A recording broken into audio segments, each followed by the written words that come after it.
Alpha career academy के सामान्य ज्ञान के पॉडकास्ट में आपका स्वागत है।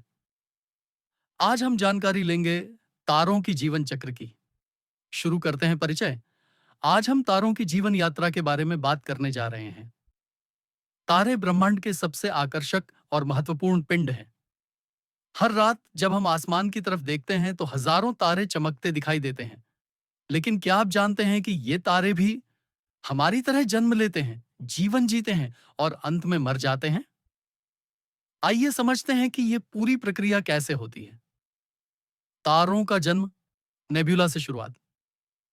तारों की कहानी शुरू होती है नेब्यूला से। नेब्यूला यानी वह विशाल बादल जो गैस और धूल के कणों से भरा होता है। यह मुख्यतः हाइड्रोजन और हीलियम गैस से बना होता है। इसका तापमान बहुत कम होता है, लगभग -260 डिग्री सेल्सियस तक। ये इतना ठंडा होता है कि इसमें कोई रासायनिक गतिविधि नहीं होती।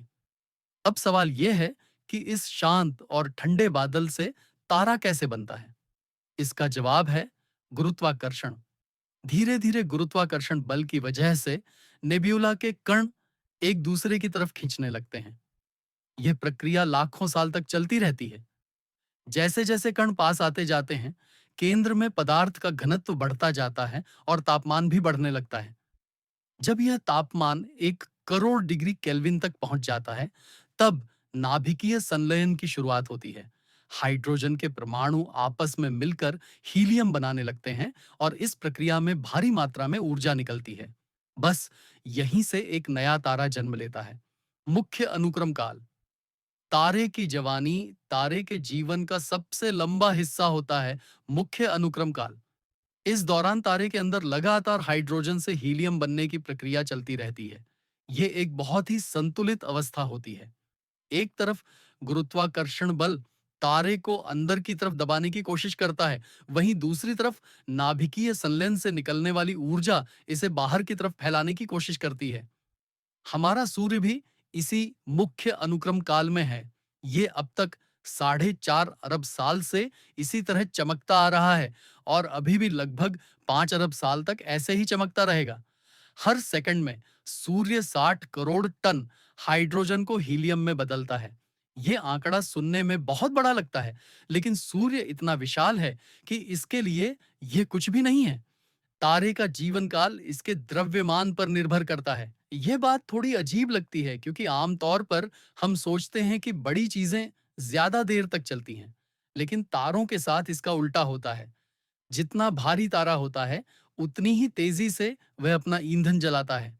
इसीलिए हल्के तारे खरबों साल तक चमकते रहते हैं, जबकि भारी तारे सिर्फ कुछ लाख साल में ही अपना जीवन समाप्त कर लेते हैं। द्रव्यमान का खेल पहले हाइड्रोजन से हीलियम बनता है, फिर हीलियम से कार्बन, कार्बन से ऑन ऑक्सीजन से सिलिकॉन और अंत में सिलिकॉन से लोहा बनता है।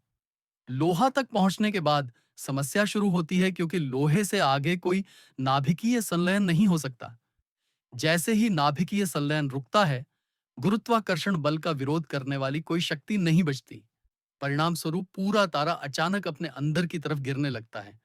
यह प्रक्रिया इतनी तेज होती है कि 1 सेकंड के अंदर पूरा तारा अपने केंद्र की तरफ गिर जाता है।